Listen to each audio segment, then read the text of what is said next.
Salut et bienvenue sur la chaîne Ciced Éducation. Nous sommes là pour une nouvelle vidéo. Aujourd'hui, nous allons faire la première séance d'exercice. Et vous n'êtes pas sans savoir que nous avons fait une série de leçons sur les noms complexes. Et donc, après avoir donné des leçons, il faut faire des exercices pour mieux appliquer, pour faire comprendre et faire assimiler les notions aux apprenants. Alors, nous avons proposé un petit exercice ici que nous allons appliquer ce soir. Ok, si c'est la première fois que vous êtes venu sur cette vidéo, alors nous vous prions de vous abonner, de liker, de partager pour faire en sorte que les élèves qui sont à côté de vous puissent en bénéficier. Il suffit seulement de partager et puis ils vont avoir accès à cela. Et appuyez aussi sur la cloche de notification pour ne rien manquer parce qu'il y a encore plusieurs vidéos en cours.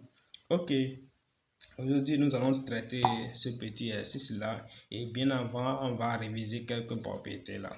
Alors, propriété sur le module d'un nom complexe. Si nous avons deux noms complexes Z et Z', alors le module de Z est égal à module de Z bar est égal encore à module de moins Z.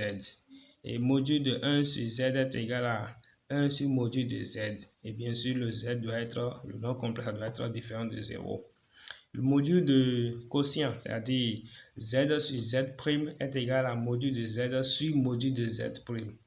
Et ici, nous avons ici module de Z fois Z', alors ça va donner quoi? Module de Z fois module de Z'.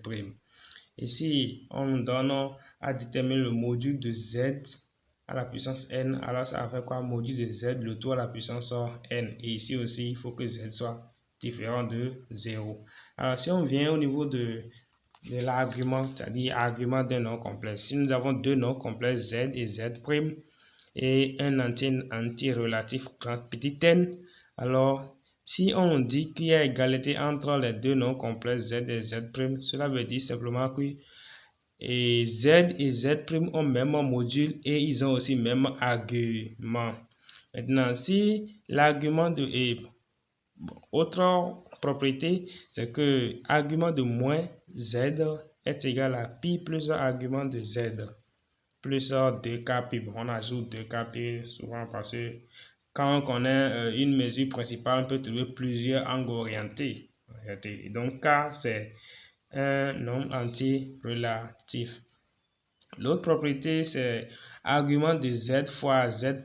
Ça va faire argument de Z plus argument de Z' plus 2kp. Et donc, faisons beaucoup attention, il ne faut pas qu'on confonde ça avec histoire de module là-bas. Parce que si c'était un module, vous voyez que nous allons faire le produit des deux modules.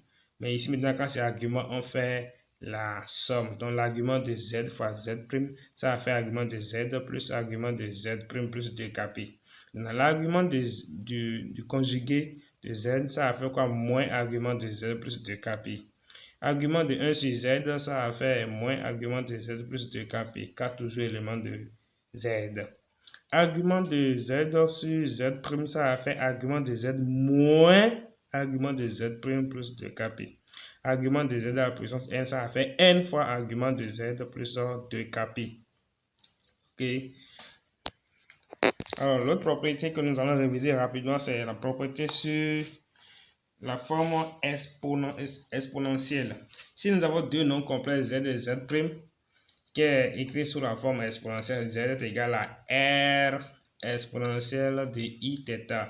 Le R, c'est le module et Iθ, c'est un argument. Z', ça va faire R' exponentielle de Iθ' avec θ et θ' des nombres réels. Puisque R c'est module, ça doit être supérieur à 0, R' aussi doit être supérieur à 0 et N est un entier relatif. Alors, quelles sont les propriétés que nous allons réviser rapidement?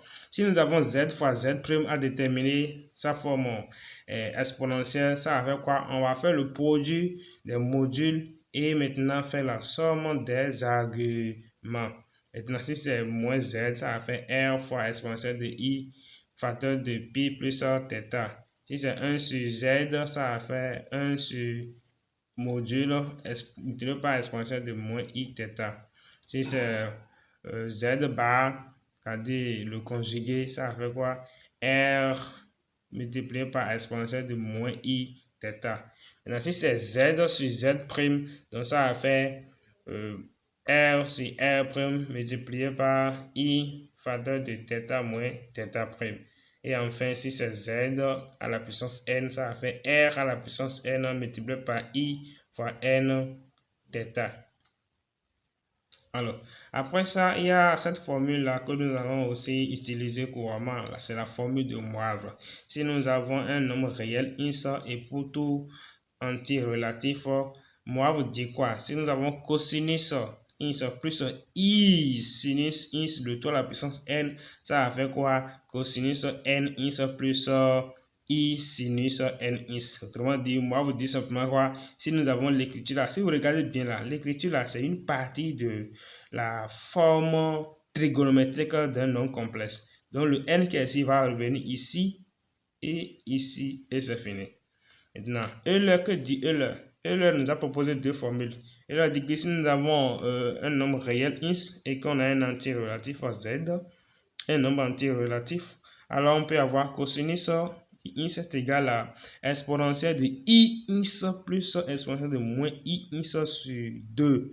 Maintenant, si c'est sinus ins, ça fait quoi? Exponentielle de i ins moins exponentielle de moins i ins sur 2i. Faisons beaucoup attention, les deux veulent semblent se ressembler, mais attention, il y a... Faisons beaucoup attention, les deux expressions veulent se ressembler, mais il y a une grande différence. Ici, vous voyez qu'il y a plus ici, il n'y a pas de i ici. Ici, il y a moins ici, il y a de i ici. C'est bon. Et donc, pour garder ça, quand c'est cosinus, c'est qu'il y a plus ici. Et maintenant, exponentielle i ins. Ici aussi, c'est exponentielle i ins, mais il y a un moins ici. Donc, le premier terme, il y a plus ici. Le second terme, il y a moins ici. Maintenant, quand c'est cosinus, il y a plus, il n'y a pas de i. Mais quand c'est sinus, regardez bien, il y a aussi exponentielle i ins, exponentielle moins i ins. Mais comme c'est sinus là, il y a moins ici, il y a encore i ici. Donc c'est facile de garder ça.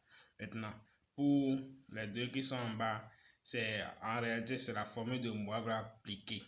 La formule de Moivre appliquée à Euler. Donc le n qui vient ici apparaît ici et ici. Le n qui vient ici apparaît ici et ici. Donc voilà ce qu'on peut retenir pour ces deux formules. Ça peut aller. Ok, maintenant on passe à l'application. Alors, on nous a donné ce petit exercice là à traiter rapidement. Et donc pour traiter, regardez, on nous demande simplement de déterminer la forme trigonométrique et exponentielle d'un nombre complexe qui est sous la forme de produit de deux nombres complexes. Donc ce que nous aurons à faire ici, c'est d'aller déterminer le module de Z1 et de Z2 et après faire le produit pour trouver le module de T. C'est bon. Après, on va déterminer un argument de Z1 et aussi un argument de Z2. Et après faire la somme. Parce que la formule nous a dit quoi concernant le produit de deux nombres complexes. Quand c'est le produit de deux nombres complexes, la propriété est ici claire. Module là, ça va faire le produit des deux modules.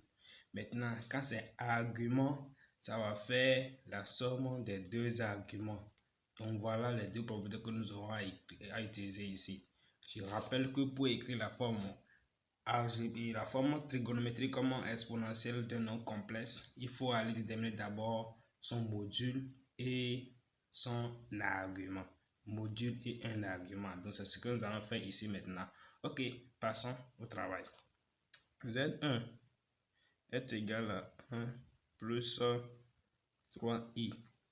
Alors, module de Z1, ça fait quoi? Racine carrée de 1 au carré plus racine carrée de 3, le tout au carré. Donc, quand on va calculer, ça va faire 1 plus 3.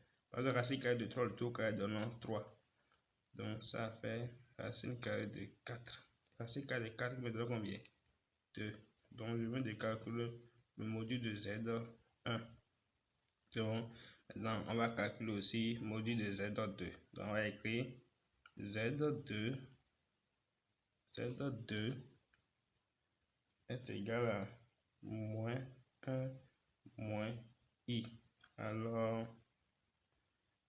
module de Z2, ça fait racine carrée de moins 1 au carré plus moins 1 aussi au carré. Parce qu'on a dit dans les vidéos précédentes que pour calculer le module d'un nombre complexe, il faut écrire quoi? Racine carrée de A au carré plus B au carré. Le A c'est la partie réelle, le B c'est la partie imaginaire. Ok, on va calculer. Donc ça a fait quoi? 1 plus 1, ce qui donne 2. Donc finalement, le module de Z2, ça va me faire quoi? Racine carrée de 2. Voilà, il vient de calculer le module de Z1 et le module de Z2. Alors, si c'est fini, nous allons passer module. Par suite,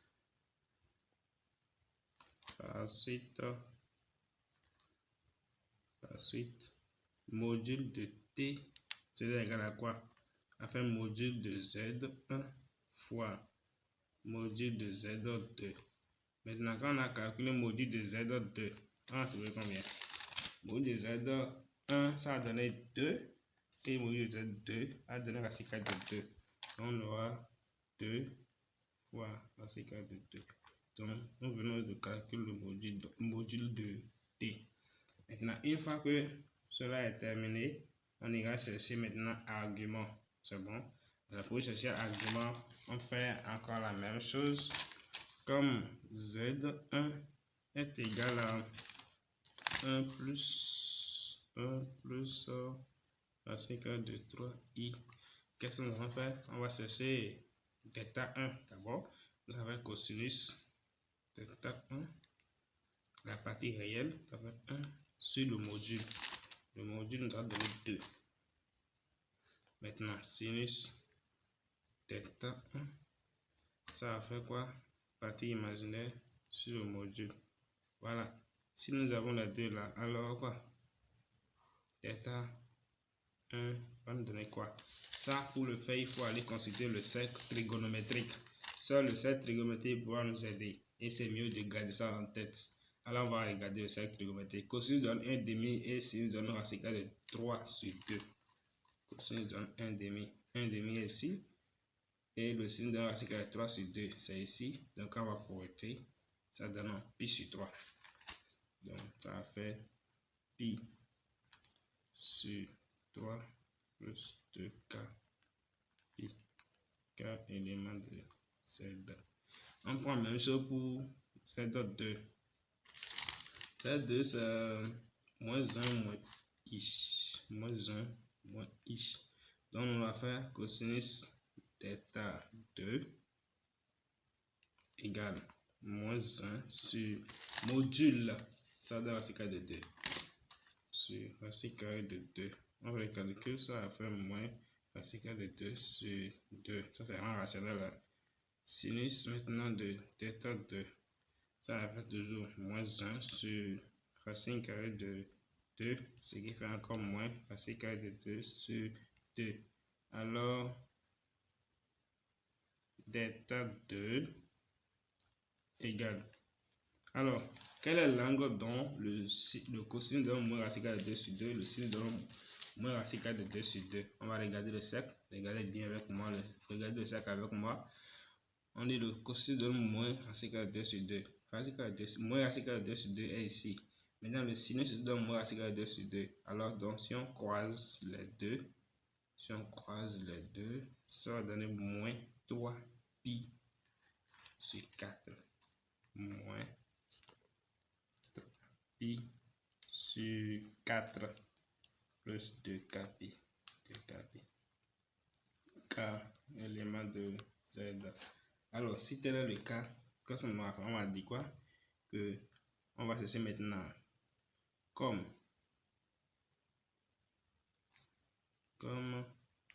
T est égal à Z1 fois Z2. Alors, si on note θ, l'argument de t. Alors, ça a fait quoi? Selon la formule, ça a fait la somme des deux arguments.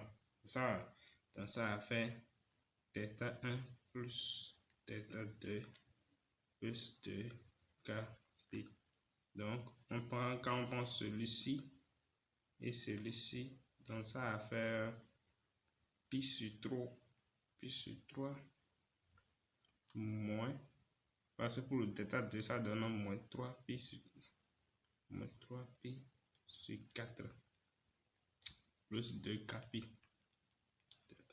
Et donc, je calcule, je vais rendre main de mettre celui-là. Donc, ça va faire pi fois 4, ce qui donne 4pi.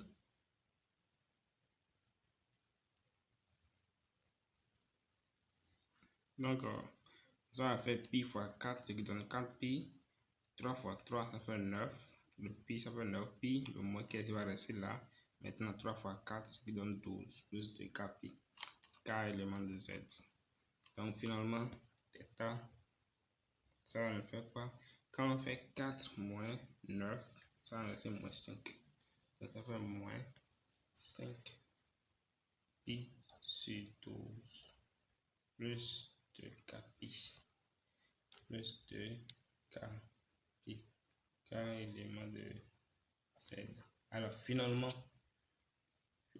comme on connaît déjà module et on connaît aussi argument, on connaît module, on connaît argument, on peut donner facilement la forme trigonométrique. Hein? Donc, la forme trigonométrique de t, on va écrire t égale la forme t a fait de racine carrée de 2 cosinus de moins 5